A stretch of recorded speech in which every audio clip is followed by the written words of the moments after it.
네, 예고해드린 대로 바로 들어가 보겠습니다. 김용남 전 의원 모셨습니다. 안녕하십니까? 네, 안녕하세요. 표정이 좀 밝아지셨네요, 의원님. 이번 주부터 좀 나아졌죠. 4월 1일부터. 네, 지난주까지는 계속 노래 부르고 다니다가 진짜 난 정말 지쳤어요. 그래서 뭐 기다리다 지쳤어요. 노래 부르고 다니다가 이번 주부터 좀 나아졌어요. 4월 1일 딱 이제 오전에 선고 기일이 딱 지정됐을 때 네. 어떤 생각 좀 하셨습니까? 4월 일단 4일 11시. 이게 만우절 가짜 뉴스가 아니길 하필 만우절 날 그런 발표를 해갖고 그것도 참 네. 우리가 주저하게 됐어요. 네. 이게 진짜 맞는지 아닌지. 혹시 그러면서 이제 누가 장난친 거 아니야? 근데 아니더라고. 그래서 그러니까 이제 되겠구나. 이젠 되겠구나라는 네. 생각. 안도를 또 안도하게 되고 네. 아휴 막 이런 진짜 한숨도 나오게 되고 4월 4일 11시 딱 그때만 지금 기다리고 있는데 이제는 진짜 24시간 하고도 54분?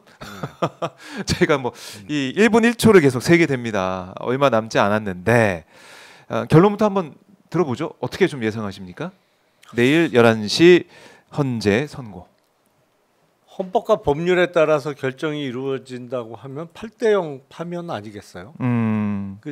제가 네. 지금 헌법재판관 8명 중에는 그 대학 동기가 2분 계시고 네. 연수원 동기도 1분 계세요. 그러니까 적어도 3명은 네. 인연이 있는 사람이고 또 뭐 개인적으로 아는 분도 조금 더 계시긴 한데 네, 네. 그 말씀을 왜 드리냐면 저하고 비슷한 교육과 뭐 과정을 거쳐온 사람들이라는 거죠. 헌법재판소는 갑자기 뭐 하늘에서 뚝 떨어진 사람들이 아니잖아요. 그렇죠. 다 우리 사회에서 살면서 예. 뭐 법조인으로 오랜 경력을 쌓고 이제 헌재 재판관이 된 분들인데 저하고 만약에 결정문을 써보라고 하면 인용의 결정문은 너무너무 쉽게 쓸 수가 있는데 만약에 기각 결정문을 한번 써봐라. 네. 근데 우리가 이른바 5대 쟁점이 있잖아요. 그렇습니다. 5대 쟁점. 비상계엄 선포 요건이 있느냐, 뭐 네. 포고령의 위헌 문제라든지, 뭐 여러 가지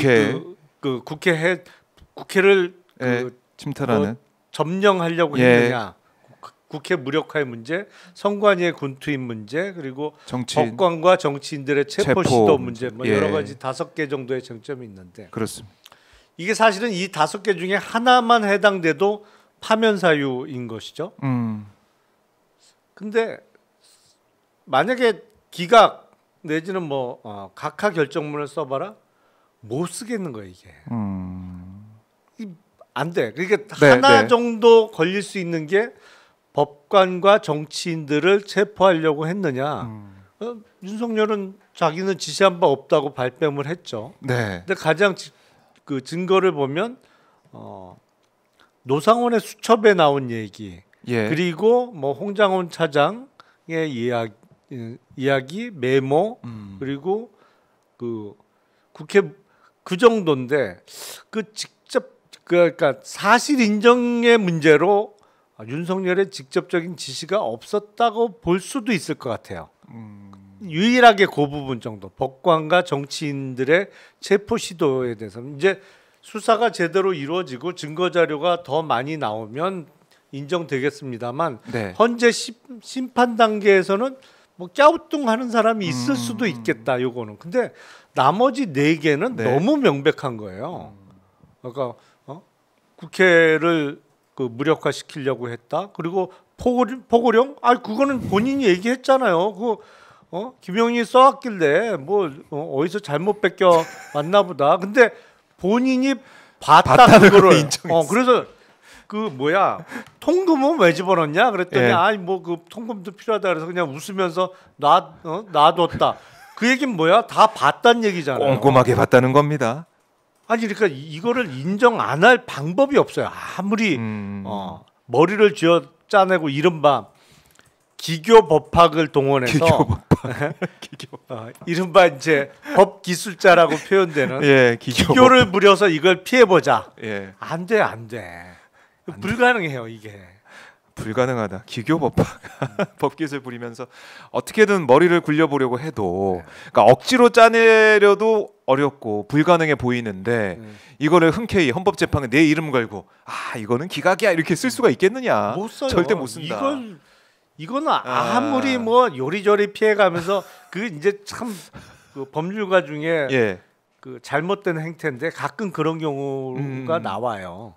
사실은 직위원 판사가 그렇죠, 시간으로 갑자기 뜬금없이 시간으로 계산해서 예. 구속 기간 이제부터는 시간이야. 막 이래갖고 한 게 그 예 중에 하나죠. 누가 알았겠습니까? 그런 식으로 기교를 부린 건데 그걸 할 수가 없다. 그래도 이건 안 돼. 이건 안 돼.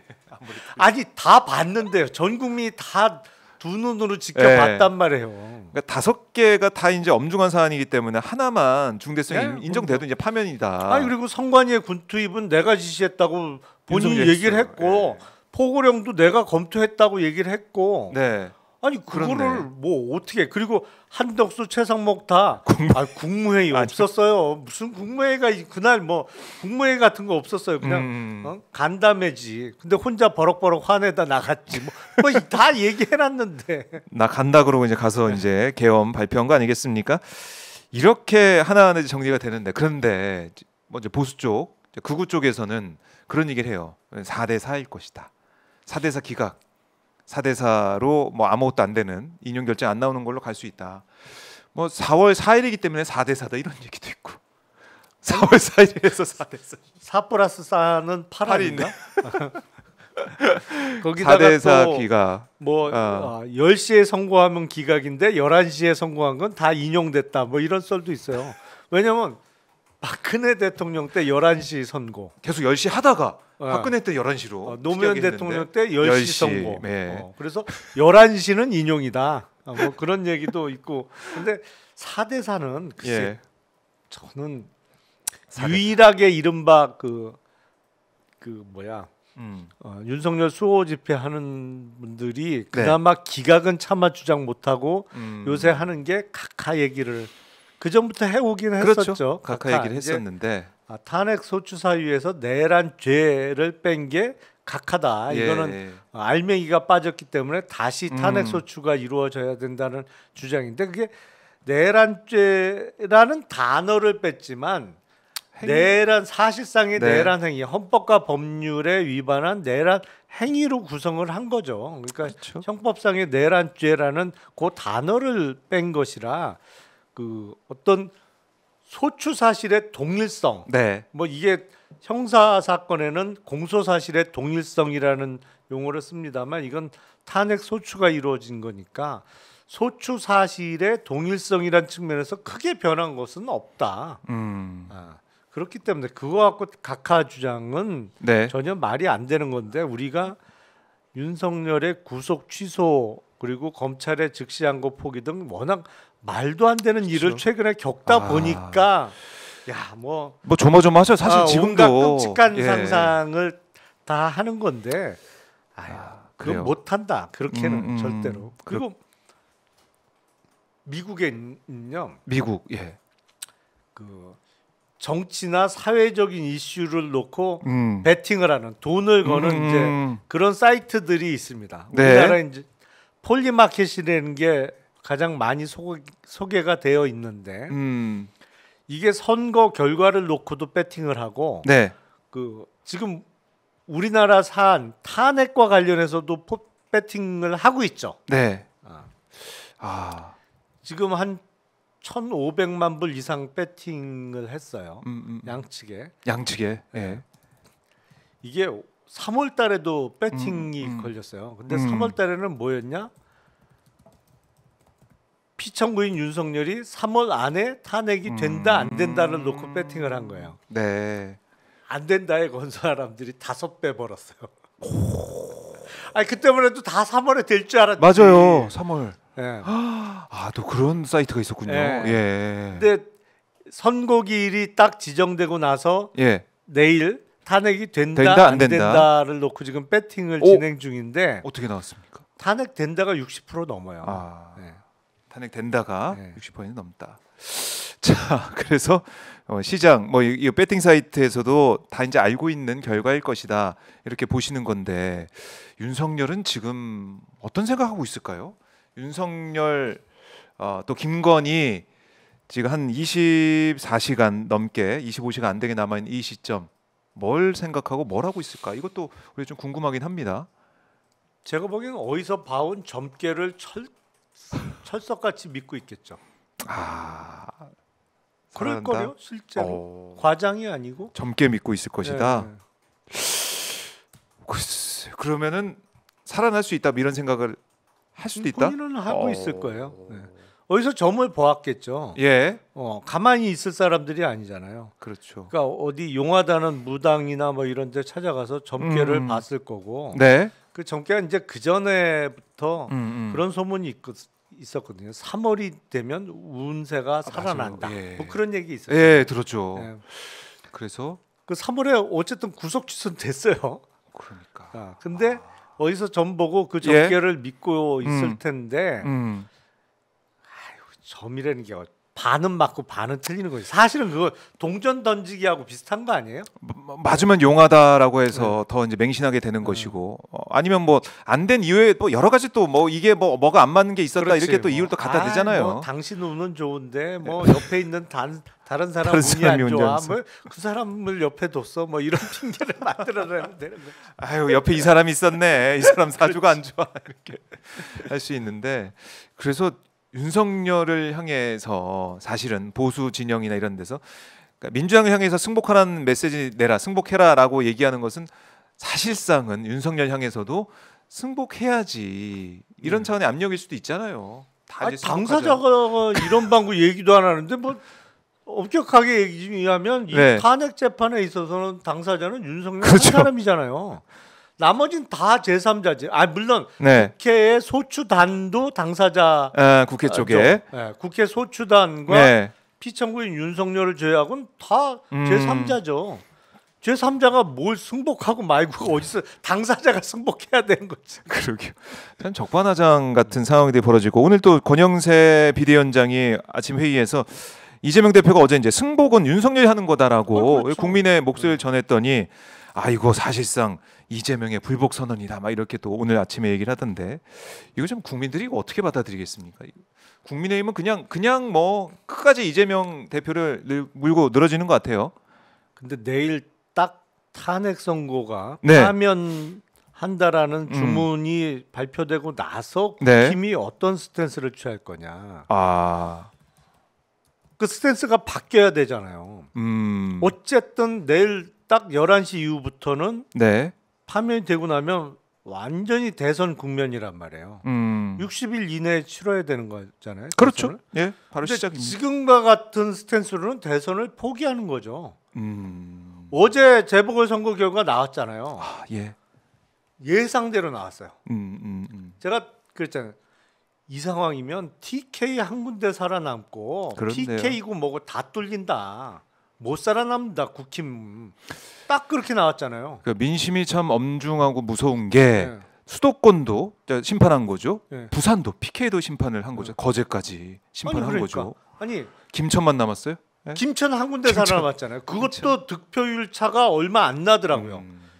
경북에서 TK에서 경북임에도 불구하고 득표율 차가 몇 퍼센트 안 났어요. 제 기억에 한 4, 5% 났던 것 같아요. 국힘 후보랑 민주당 후보하고 이게 사실은 그전 같으면 말도 안 되는 선거 결과죠. 그렇죠. 그렇잖아요. 지금 서울은 뭐 아예 구로구청장 후보는 국힘이 못 냈으니까 국힘과 조국혁신당의 대결이었던 거고. 그렇죠. 충남 아산에서 민주당 후보가 뭐 거의 2배 차이로 이겼어요. 득표율이. 거기다가 경남도 거제도 비슷한 선거 결과가 났어요. 거의 더블 스코어로 이겼어요.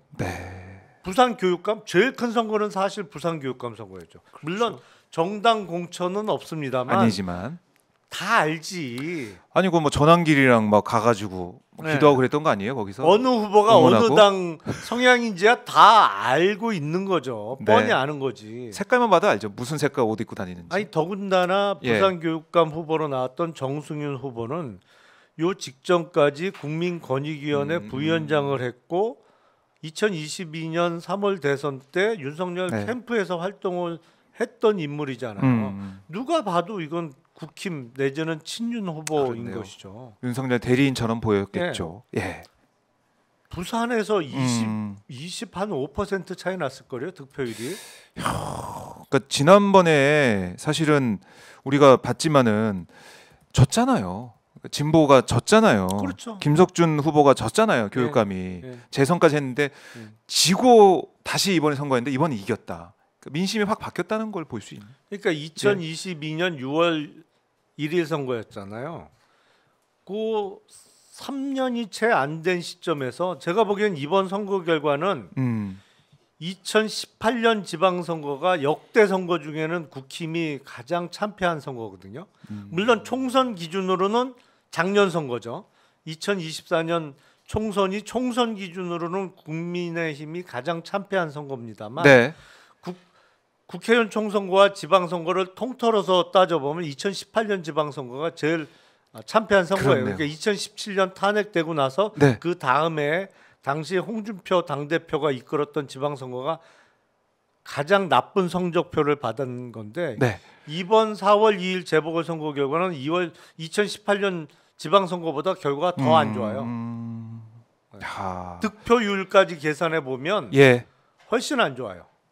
자, 이런 상황도, 그러니까 이재명 대표의 무죄 선고 또 이제 재보궐 선거 결과까지 나왔는데 이런 민심도 헌재 다 뭐 전달이 되고 헌재도 지켜보고 있는 거 아니겠습니까? 아니 그러니까 예? 이게 예? 어떤 여론조사보다 정확한 게 실제 투표 행위로 나타나는 민심이잖아요. 그렇죠. 이 민심은 윤석열 옹호하는 국힘 택도 없는 소리 하지 마라.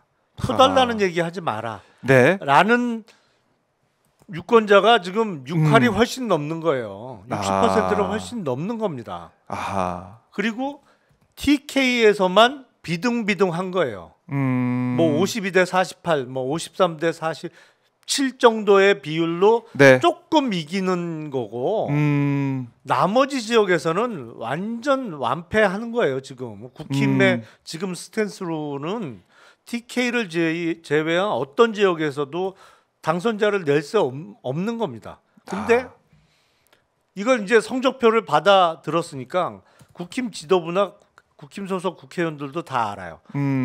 일단 PK 지역의 국회의원들이 아뜨거 할 거예요. 그런데요. 이거구나, 이렇구나.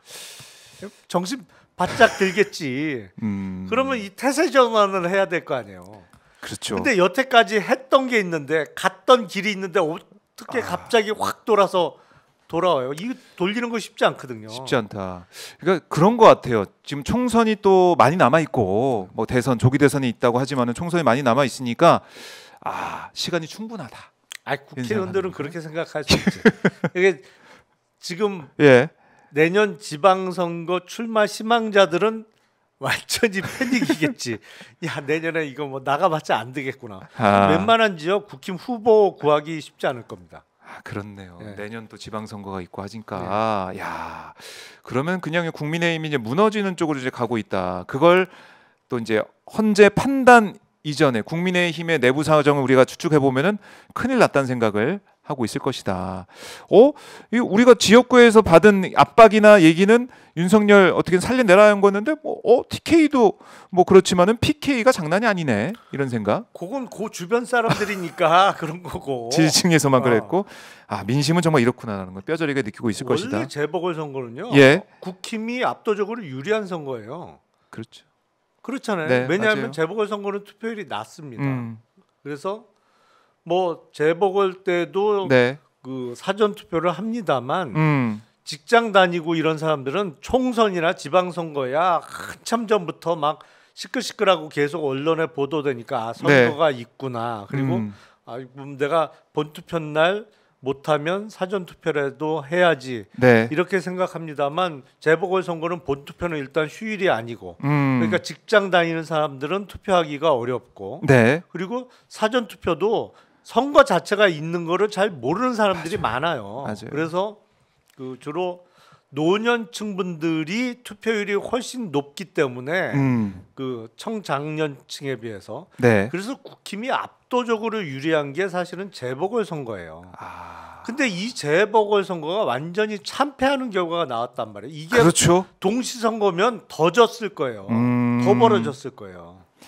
자, 이렇게 민심은 이미 이제 반응하고 있고 헌재를 향해서 계속해서 외치고 있는 겁니다. 외치고 있고 내일 파면 선고가 나오게 되면 그때 이제 윤석열은 바로 대통령직에서 파면이 되는 거죠. 그렇죠. 그 딱 주문을 낭독하는 순간에 네. 대통령이 아닌 거죠. 아닌 거다. 내일 윤석열이 대신 판정이 나올까요? 이건 또 어떻게 예상하세요, 의원님은? 이게 안 나오는 게 상식인데 예. 워낙 비상식적 행동을 많이 해서 잘 모르겠어요. 나와서 파면이 된 다음에 돌아가는 길에 모여 있는 극우들한테 또 손은 들고 뭐 어퍼컷을 세레모니 하든지 뭐 주먹을 쥐든지 그러면서 또 갈까봐 이런 생각도 들고. 근데 안 나올 가능성이 더 높다고 봐야겠죠.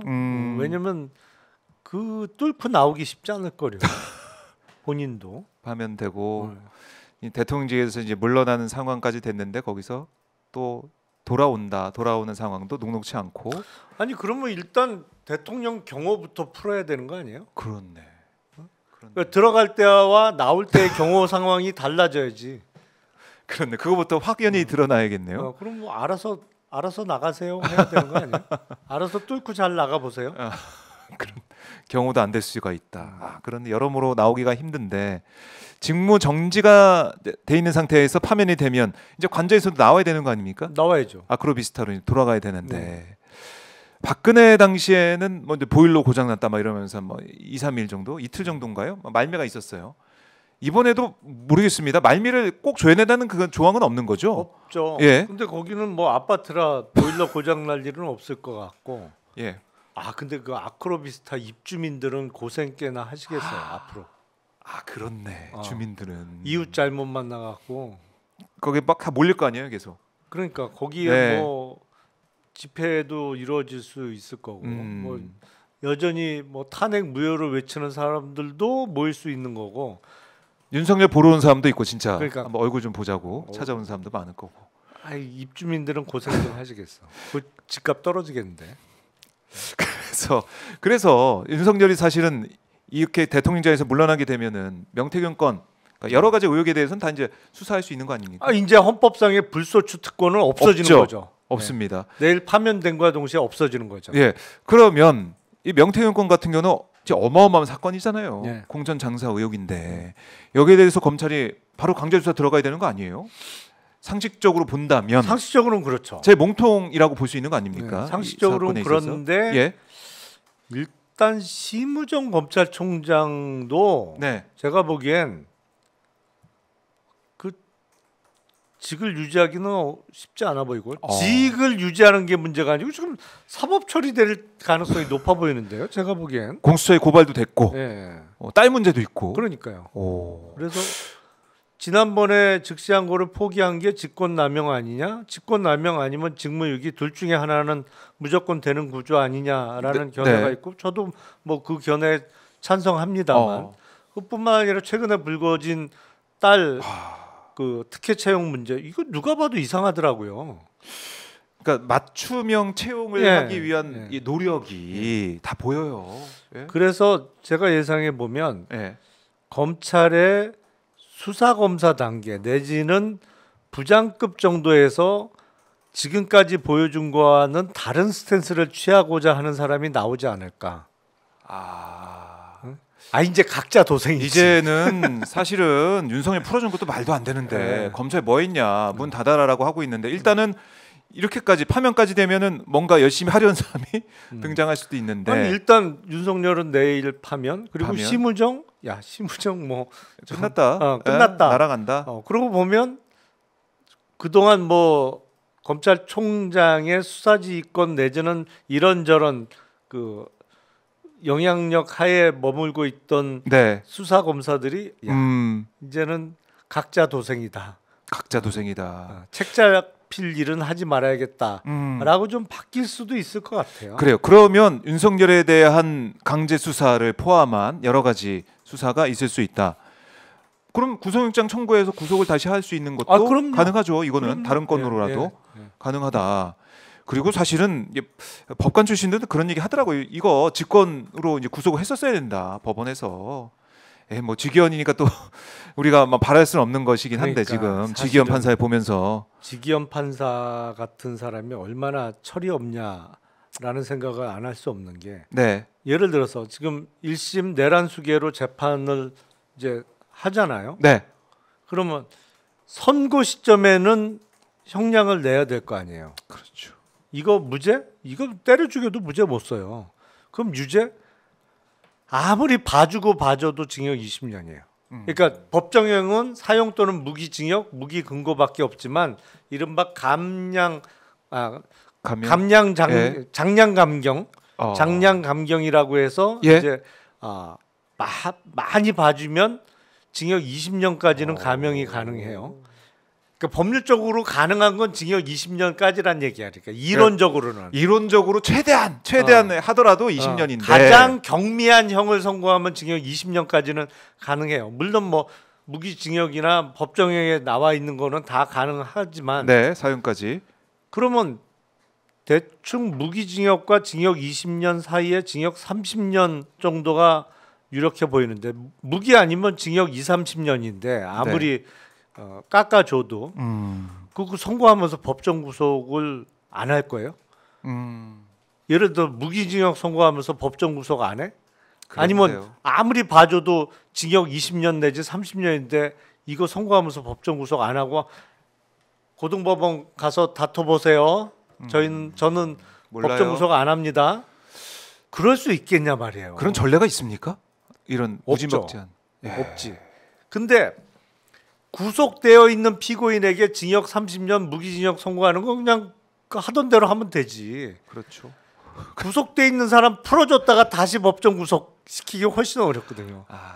그러니까 이게 보면 한치 앞을 내다보지 못하고 한 결정이라는 생각밖에 안 들어요. 구속 취소가. 판사에 대해서도 이제 국민적 분노가 계속 이어지고 있어요. 이어지고 있고 우리 슈퍼 밀가루님이 의견 주셨습니다. 용남용 내란죄 법정형이 사형 또는 무기인데 어떻게 유기징역을 때려요?라고 또. 아니 그거는 법률상 감경을 해갖고. 뭐 예를 들어서 어떤 게 있습니까? 비상계엄이 위헌 위법인 건 분명하지만 비상계엄 사태에서 사상자가 나오지 않은 정황 내지는 뭐 3시간 반 정도 늦었지만 새벽 4시 반쯤에 비상계엄 해제 발표를 한 거를 유리한 정황으로 고려. 뭐 이런 거를 막 이래갖고 유리한 정황을 모아서 이래서 감경한다라고 하면 법률적으로는 거기까지는 가능하다는 말씀을 드리는 거죠. 그러니까 가능성을 말씀하신 거고 그렇게 된다는 말씀인데 그렇게 될 거다 내지는 그렇게 해야 된다는 말씀은 전혀 아니고 아무리 해도 이론적으로 법률상 가능한 거는 최하한이 징역 20년이다라는 말씀을 드리는 것이고 징역 20년만 해도 그거 선고하면서 법정 구속 안 하는 건 너무 이상한 거지 사실. 아무리 뭐 다 그런다고 하더라도 법정 구속이 안 될 가능성이 없다 이런 말씀을 강조하시는 겁니다. 그리고 또 직위원 판사기 때문에 걱정하는 그런 부분도 있는 것이고요. 자, 근데 이 최근에 하야 얘기가 나오지 않습니까? 윤석열 전격 하야. 그래서 전격 하야를 통해서 이 국면을 돌파할 것이다 이런 얘기도 하던데. 하야요? 하야. 윤석열 하야. 아니 뭐 24시간 30분밖에 안 남았는데 무슨 하야? 이거. 근데 이론상으로도 만약 하야한다 어떻게 됩니까? 만약에 윤석열이 나 하야해야지. 하야하고 어떻게든 뭔가 파면되는 것보다는 하야가 낫겠다 이런 생각을 하면서. 아니 그러니까 오늘 중으로 하야를 한다? 뭐 그러면 대통령께서 사퇴가 되겠죠. 네, 물러나게 되고 파면보다는 낫다. 되면, 그렇게 되면 이제 그게 원래는 근데 할 수 있습니까? 근데 이 공무원 원래는 대통령이? 그 공무원의 경우엔 징계 절차가 진행 중에는 사직이 안 되거든요. 사직이 안 되는데 대통령도 공무원인데. 그러니까 그거에 비추면 우리가 법률적으로 명확한 규정은 없습니다만 탄핵 소추가 이루어진 이후에는 사퇴가 안 된다고 보는 게 맞겠죠. 다른 공무원들도 징계 절차가 개시되고 나서는 사직이 안 되거든요. 그럼요. 그러니까 이거는 대통령을 비롯한 탄핵 대상이 되는 고위 공무원은 국회 탄핵 소추가 이루어지면 그때부터 징계 절차가 개시되는 거기 때문에 네. 사퇴 사직서가 수리가 안 된다고 보는 게 맞겠죠. 그래서 참 말도 안 되는 얘기까지 나온다. 뭐 이렇게 볼 수가 있겠고. 온 국민의 헌법, 형사소송법 지식이 우리가 지금 전 국민 평균 시험 치면 세계 1등이에요 무조건. 조금만 더 하시면 노스쿨 이제 가셔가지고 다 변호사. 뭐다 로스쿨 입학 자격 시험은 무난하게 통과하시지 않을까. 그러게입니다. 이렇게 공부를 많이 하고 하나하나 들여다봐야 되는 현실이 참 우픈데 윤석열은 제가 볼 때는 개인적으로는 하야 안 할 것 같고요. 네. 하야 안 하고 끝까지 버텨서 내가 뭐 좀 희생자다, 피해자다 이런 코스프레 하면서 뭐 유튜브를 하든 뭐 정치를 하든 구속되기 전까지는 뭔가 좀 하려고 하지 않을까. 지금 정캠 믿고 있을 텐데 웬 하야예요. 정캠. 내 대운이 들어왔구나 이러면서. 입춘이 지나면서 대운이 들어온다고 얘기했을 것 같은데. 그래요. 그러니까 승복 메시지는 끝까지 안 내겠죠? 안 낼 겁니다. 끝까지 안 내고 조기 대선 국면에서 내가 역할을 좀 해봐야지. 뭐 이런 거. 국힘의 후보를 만들려고 들 가능성이 높죠.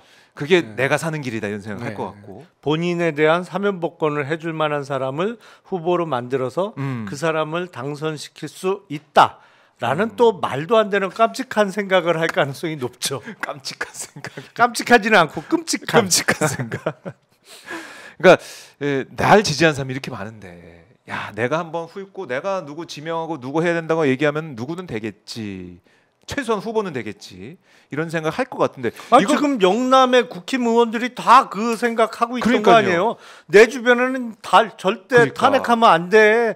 다 이런 소리만 해. 그래서 탄핵 반대 여론이 실제 여론조사보다 더 훨씬 많은 거야. 뭐 이런 얘기를 했으니까 실제로. 그러니까 근데 그게 신기루잖아요 사실은. 그렇죠. 신기루고 사실 우물안 개구리처럼 이 주변만 보는 거 아니겠습니까? 유유상종이라고 그 사람 주변에 그런 사람들이 모여 있는 거죠. 그래서 윤석열이 아무리 뭐 발버둥 쳐봤자 이게 그냥 국민들 입장에서 봤을 때는 아까 끔찍한 그런 행태일 수도 있고 국민들이 용납하지 않은 할 수가 없는 그런 행태다 이렇게 볼 수가 있겠네요. 근데 시도는 할 겁니다. 분명히 시도한다. 국힘 후보를 자기 마음에 드는 사람으로 만들려고 할 거예요. 네. 그게 이제 누가 될지는 두고 봐야 되겠습니다만 사실은 그 윤석열의 낙점을 물으려고 하는 사람들이 몇몇 있어요. 지금 실제로 중진 정치인 중에. 그래요? 네. 참 이렇게까지 또 하네요. 윤석열의 영향력을 좀 어떻게 보면 믿어서 그 표를 가지고 이제 가려는 극우의 세력을 가지고 가려는 사람들이 있는 것 같은데 그게 국민의힘을 지지하는 게 저는 국민의힘 지지하는 것도 아니고 극우 이제 정광훈 자유통일당 이쪽이 아닌가 생각이 들어요. 그런데 계산을 그렇게 하는 거죠. 윤석열의 지지를 받으면 국힘의 대선 후보가 될 수 있다. 대선 후보가 돼서 뭐 대통령이 되면 더할 나위 없이 좋은 거지만 대통령이 당선이 안 되더라도 그 탄력을 이용해서 당권을 접수한다. 그런 시나리오로 가는 거죠. 그 시나리오로 가고 있다. 그러니까 윤상현, 나경원, 뭐 이런 김기현 이런 의원들은 이게 윤석열이 뭐 탄핵 여부 그 별개로 내가 이렇게 열심히 했다. 그 지지층을 향해서 날 좀 봐달라. 이런 효과, 선전 효과 이걸 좀 노리고 있었다고 볼 수가 있겠네요. 자기 정치, 윤석열을 위한 정치가 아니라. 그게 근데 효과가 저는 없을 것 같아요. 그러니까 그 상태로 굴러갈까? 만약에 그 상태로 굴러가면 사실은 국힘은 지금도 그렇습니다만 회복 불가능해지는 거죠. 불가능해지고 있다. 근데 이제 권성동 이 원내대표의 모습을 보면은 이재명 대표를 대하는 그 모습, 뭐 말은 세게 해 항상 회의 때 말은 세게 하는데 옆에 이제 서서 이제 같이 있거나 아니면은 뭐 하는 모습을 표정을 보면은 또 이재명 대표 향한 뭔가 애정이 좀 담겨 있단 말입니다. 그래서 눈에서 꿀 떨어지고 손도 흔들고 막 이런 거 보면서 이게 좀 권성동 원내대표는 뭔가 좀 알고 있지 않을까. 자기가 박근혜 때 탄핵 소추하면서 소추단을 이끌지 않았습니까? 좀 뭐 감이 있지 않을까요? 권성동 원내대표는? 권성동 원내대표도 지금 법조 경력이 몇 년 차인데요. 그렇죠. 모르지는 않죠. 모르지 않을 것이다. 네. 권성동 원내대표의 행보를 더 저희가 근데 어쨌든 주목할 수밖에 없습니다. 그 국힘의 네. 중진 정치인들이 그런 전략을 쓰고 있기 때문에 기존의 스탠스에서 확 바꾸는 게 어려울 겁니다. 내일 파면 선거가 이루어지더라도 그렇게 네. 되면 국힘은 계속 찌그러질 수밖에 없어요. 이제 국힘을 일컬어서 우리가 뭐 영남당, 서울 강남당 이렇게 얘기했습니다만 영남에서도 TK 정도가 살아남을 가능성이 있어지는 거지. 네. PK 지역만 해도 이제는 그 당선자 내기가 쉽지 않을 거예요. 근데 그렇게 되면 어떻게 되느냐? 그럴 때 네. 사실은 민주당이 취할 수 있는 어떤 전략 같은 거는 두 가지 종류가 있다고 저는 생각이 됩니다. 하나는 민주당의 스펙트럼을 매우 넓게 가져가는 거예요. 그러니까 국힘을 오른쪽으로 확 밀어놓고, 근데 이건 본인 밀지 않아도 본인 스스로가 그쪽으로 그냥 링 밖으로 나갔어요. 그냥 여기 안 있을래? 그러니까 나가버린 것처럼. 맨 그 한쪽 구석에 국힘이 확 몰리면서 민주당의 스펙트럼을 넓게 가져가는 거죠. 이른바 민주당 우파부터 민주당 좌파까지 그 네. 안에서 정책적인 노선 투쟁을 해가면서 민주당 하지만 항상 민주당인 이런 전략을 가져갈 수가 있는 거고 네. 다른 전략을 쓴다고 하면 이른바 제3지대를 키워주는 거죠. 민주당이 아닌 네. 하지만 민주당과의 어떤 전략적인 정책적인 연대 내지는 노선을 같이 할 수 있는 예를 들어서 조국 혁신당이 됐던 뭐 다른 그 진보 정당이 됐던 이런 정당을 좀 사실상 더 성장할 수 있는 여건을 만들어주는 전략. 그러면서 필요에 따라서 항상 연대를 이루어 나가는. 사실은 이제 의원내각제를 실시하는 국가는 그런 쪽의 전략을 많이 쓰죠. 그렇겠죠. 네, 그러면서 이제 수상은 항상 제1당에서 프라임 미니스터를 가져가는 그런 전략들을 많이 쓰죠. 그럼 뭐 독일도 그렇고 뭐 대부분의 의원내각제 실시하는 나라는 그렇게 가져가는데 의원내각제를 실시하면서도 제가 얘기했던 첫 번째 전략을 쓰고 있는 게 일본이죠. 사실은 한 번을 제외하고는 일본은 항상 수상은 자민당에서 나오잖아요. 하지만 자민당은 계파가 여러 개죠. 그게 반드시 어떤 정책적인 면에서 갈린 거냐 이렇게 보기는 힘들고 조금 구태스러운 겁니다만 사실은 우리나라에서는 경제 정책이라든지 뭐 산업 정책 아니면 인권 그리고 복지와 관련해서 다양한 견해가 존재할 수는 있잖아요. 그 다양한 견해들을 다 품고 가는 정당으로 만들 수도 있는 거죠. 자, 뭐 그렇게 될 것 같아. 제가 봤을 때는 그게 되고 민주당의 스펙트럼이 넓어지면서 아니 극우로 못 가는 보수, 이른바 이제 보수 쪽까지 다 품는 쪽으로 가고 있다. 이거는 뭐 앞으로 펼쳐질 그런 우리 대한민국의 미래라고 볼 수가 있고. 자, 국민의힘 이제 대권 주자들은 뭐 이제는 뭐 준비를 할 수밖에 없는 그런 시점이긴 하지만 뭐 안철수 의원이 제일 먼저 또 얘기를 또 오늘 하고 있네요. 뭐라고 했냐면 이 중도층을 품을 사람은 나밖에 없다. 뭐 이런 식으로 또 얘기를 하고 있는 거예요. 안철수 의원이 제일 뭐 열심히 하고 있다. 조기 대선 열리면 중도 확장성 있는 저만 이재명 이길 수 있다. 이런 얘기를 좀 하고 있는데 이런 주장은 어떻게 보고 계십니까? 안철수 의원. 지난주 갤럽 여론조사로 제가 기억을 합니다만 안철수 의원이 일단 잡혔어요. 잡혔다는 얘기는 대선 지지도에서 1% 이상을 나와야 1% 이상이 나와야 이렇게 열거가 되거든요.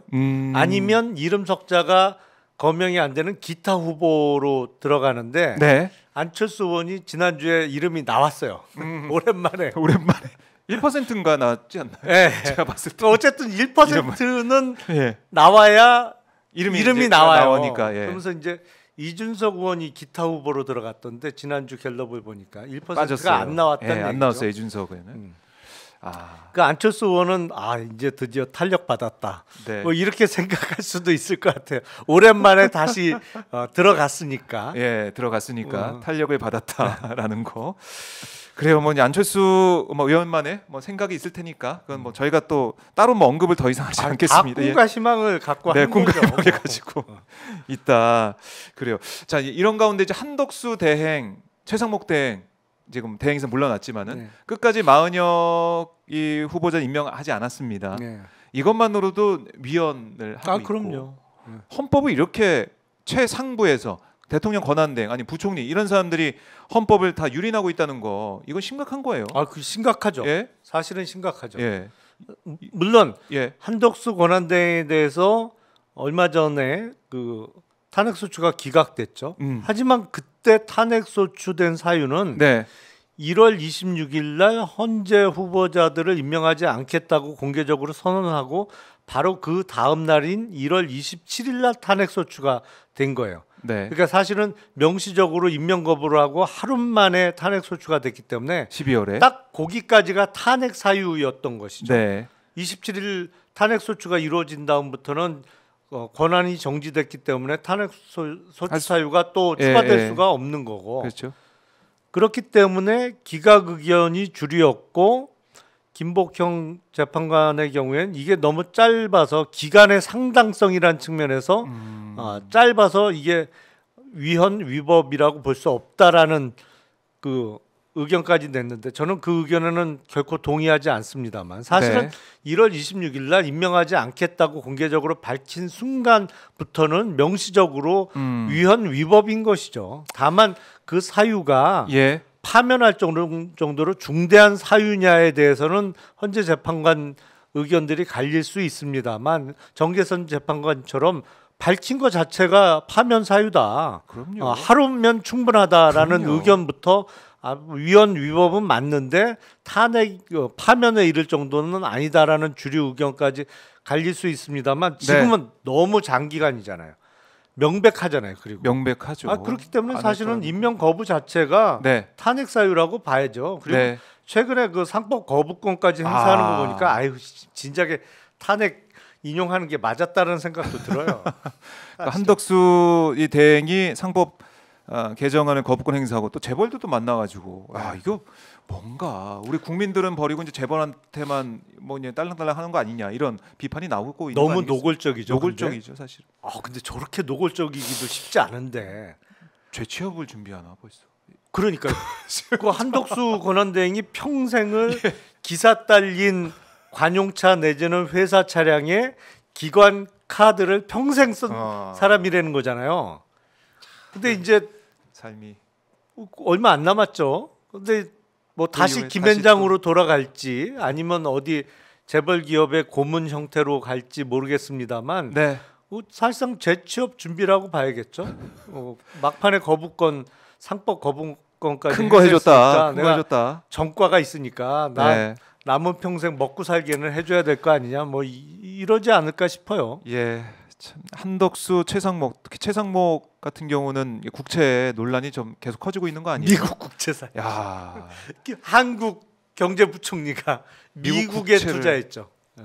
뭐 이제 자녀 뭐 유학하면서 그 자금 뭐 있는 걸 마치 이거 뭐 어떻게 가지고 있을 수 없으니까 미국 국채 놔뒀다. 뭐 포트폴리오 차원에서 그 정도는 이렇게 할 수 있는 거 아니에요? 이런 얘기를 하는 사람도 있던데 어떻게 보세요?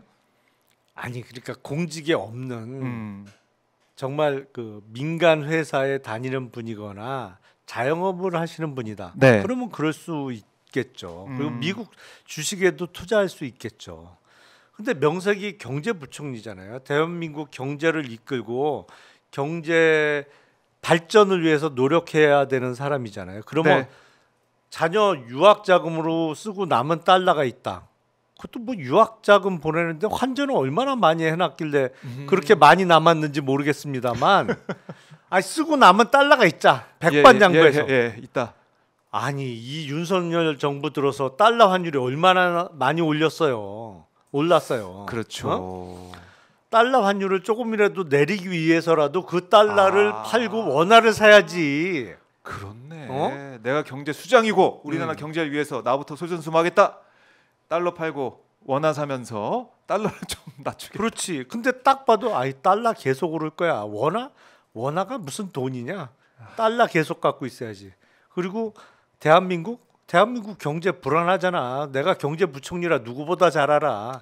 안전한 미국 경제에 투자해야지. 아이고 괘씸하네요 이거. 이거잖아요, 딱. 예. 지금 태도가 이런 사람이 경제부총리 하고 있어요. 이거는 한덕수, 최상목 두 사람은 뭐 윤석열 내일 뭐 파면된 다음에 모르겠습니다. 이걸 또 일각에선 그럴 수 있어요. 아 윤석열이 떠났는데 이제 뭐 화합으로 가야지 이런 사람 생각할 사람이 있긴 할 겁니다. 여기 휘둘리면 안 되는 거 아닙니까? 그러니까 이건 정의를 구현해야 되는 거 아니에요? 내일 파면 선거가 되면 네. 한덕수 권한대행 체제에서 대선을 치러야 된다. 그렇기 때문에 권한대행은 흔들면 안 된다는 주장이 당연히 나오겠죠. 네. 그거는 그 야당에서 그 전략적으로 좀 판단을 해야 될 겁니다. 전략적으로. 네. 물론 2달밖에 안 되는 기간이기 때문에 한덕수를 참고 갈 거냐.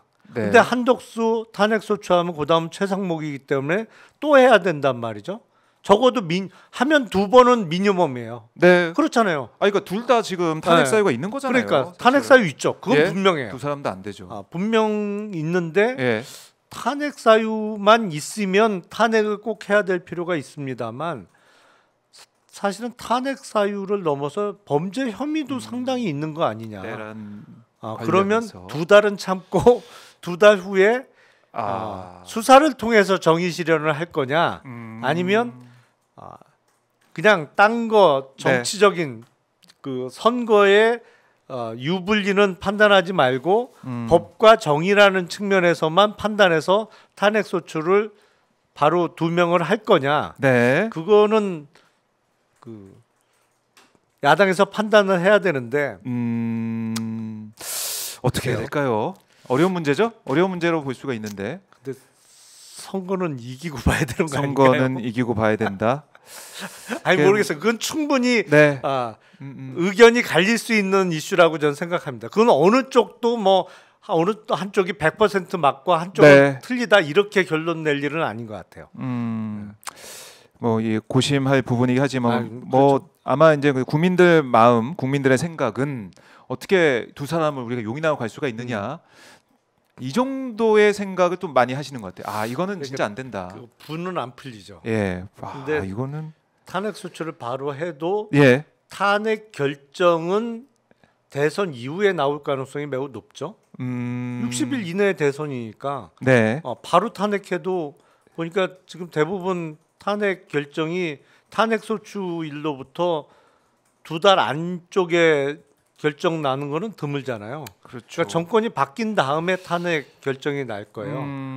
그러니까 그 실리를 생각한다면, 그러니까 요번은 대선이 승자가 확정되는 순간에 동시에 취임이잖아요. 그렇죠. 시작. 네, 인수위라는 게 없잖아요. 없죠. 그냥 바로 없어요. 임기 시작이기 때문에 그냥 바로 바뀌고 물론 후임 총리는 지명 절차와 국회 동의 절차가 필요하겠습니다만 네. 뭐 빨리빨리 진행될 것이거든요. 그래서 그 이후에 형사 처벌을 통해 가지고 또 심판할 수도 있고 어차피 물러날 사람이기 때문에 그걸 좀 생각하면서 참으면서 갈 것인지. 네. 그러니까 이주호 사회부총리 권한대행 체제에서 대선을 치를 거냐? 예. 아니면 한덕수 체제에서 치를 거냐? 근데 만약에 탄핵소추 저는 뭐 탄핵소추 사유는 분명히 되고 네. 이번에 탄핵소추가 이루어지면 인용될 가능성이 매우 높다고 봅니다만 네. 대선 국면에서 여당에서 엄청나게 이거 갖고 많이 써먹겠죠. 그래요. 자, 일단 뭐 이제 민주당 특히 야당이 어떤 판단하게 될지 저희가 이따가 또 물어보고 생각을 또 해보도록 하겠습니다. 자, 이런 가운데 이복현 금감원장이 나 그만둘래. 상법 개정안 이거 왜 거부권 행사했어 나 그만둘래 이런 얘기를 하고 있습니다. 그러니까 최상목 부총리가 뭐 경거망동하지 말라고 이런 얘기까지 했다고 하는데 이복현 금감원장은 왜 이러는 걸까요? 아니 그만둘래를 왜 말로 해요? 사직서를 내야지. 사직서를 내야지. 근데 제가 알기로는 사직서는 안 낸 것 같던데요. 오늘 이제 F4 이제 회의 간담회가 진행이 됐거든요. 25% 상호관세 미국의 상호관세 때문에 긴급 회의를 했는데 여기 이복현 금감원장은 또 가긴 갔습니다. 가서 사직서를 내고 안 갔어야지. 그만둔다고 했으면 네. 의사 표시를 확실하게 해야죠. 예, 그만둘래라고 방송에 나가서는 얘기하고 방송에서, 예. 그것도 방송에서 했어요. 참 독특한 사람인데. 그리고 뭐, 사직서는 준비하나. 안 내고 예. 회의는 또 참가하고. 그럼 뭐야? 관두겠다는 거야? 말겠다는 거야? 본인 의사 확인이 안 되잖아 일단. 예. 관두는 사람의 태도가 아니잖아요. 정말 관둘 거면 적어도 사직서는 금융위원장한테 내고 네. 그리고 저는 이제 그만두겠습니다 라고 사표 수리해 주십시오. 그리고 회의를 안 가는 게 맞지. 네. 그런데 뭐 사의 표명을 했다고 하는데 금융위원장이 사의 표명했는데 반려가 뭐 됐다 하는 총재도 냈대요? 네, 사의 표명했는데 반려가 됐다. 그러니까 말로만 한 것 같아요. 한국은행 총재도 말렸다. 뭐 이렇게 또 어제 얘기를 했네요. 누가 좀 나 좀 말려줘 한 거 아닌가요? 아니 모르겠습니다. 상법 개정안의 거부권 행사를 네. 반대한 거는 충분히 공감할 수 있고 그 맞죠. 예. 맞는데 기왕 본인이 직을 걸겠다고 하고 방송에서 얘기할 정도면 실제로 그만두겠다는 의사 표시를 확실히 해야죠. 네. 그게 지금 모르겠어요. 이복현 사실 위원장 뭐 2달도 안 남았어요. 제가 알기로는 그러니까요. 얼마 안 남아서 그런데 이거 상법 개정안에 대해서 목소리를 내면서 뭐 자기의 뭐 주가를 올리고 아니면 정말 윤석열과 절연하고 이제 난판에서 뛰어내리는 것인지 아니면은 뭐 언론 플레이 하는 것인지 모르겠지만 일단은 이복현 금감원장은 뭐 이러고 있습니다. 이거 이렇게 다시 한번 지적을 해드리고 소수한 언니님께서 오민 씨 너무 좋아 내일까지 기다리기 힘들어요. 그래도 조금만 더 힘냅시다라면 슈퍼챗까지 보내주셨습니다. 이제는 한 24시간 남아 있습니다. 24시간 4분 정도 남아 있는데 야 이것도 뭐 시간까지 우리가 재면서까지 기다려야 되다니 이제 확실히 대한민국이 좀 달라지고 밖에서 볼 때도 이제 달라지는 생각을 할 수 있는 그 시점이 이제 하루밖에 안 남았습니다. 내일 판결 선고가 이루어지면 그 몇 달간의 혼란을 이제 이겨내고 대한민국이 다시 정상 국가로 인정받겠죠. 적어도 저긴 정상이다. 정상이다. 여태까지는 비정상이었지 사실은. 그러니까 트럼프가 계속 상대도 안 해주고 미국이 그냥 이제 무시하고 외면하고 국방장관도 안 오고 그냥 우리나라에 없는 셈 쳤던 거 아닙니까? 아니 미국뿐만 아니라 전 세계 국가가 사실상 그렇죠. 대한민국은 비정상 국가였던 거죠. 네. 적어도 최근에 몇 달 동안은 그러다가 탄핵이 이제 확인되면 저기가 그래도 시스템으로 돌아가는 국가구나. 예. 정상 국가구나. 정상 국가구나. 네, 그렇게 인식이 다시 되겠죠. 그러니까 제일 중요한 그 시점 분기점에 좀 와 있는 거다라는 거고 다시 한번 정리해 본다면 의원님이 보실 때 내일 선고 결과는 8대0. 8대0. 파면. 8대0. 피청구인 대통령 윤석열을 파면한다. 라는 주문이 나올 것입니다. 네, 8대0. 7대1도 아니고 6대2도 아니고 8대0. 소수 의견 내고 나서 그렇네요. 아니 자기 이름이 남는데 들리는 바에 의하면 예. 그 지기현 판사가 엄청 당황하고 있다는 거예요. 검찰이 이럴 줄 몰랐다? 아니 그걸 떠나서 예. 파장이 이렇게 크지. 그러니까 그 철이 없는 거지. 그래서 어디 뭐 술 마시러 가기도 어려워졌고 당연하지. 그러면 그렇게 해놓고 어디 가서 마음 편하게 술 마시고 돌아다닐 수 있을 줄 알았나? 어디 가면 지견이다 찍어서 막 SNS에 올라오고 그럴 수 있겠네요. 그런 상황이다.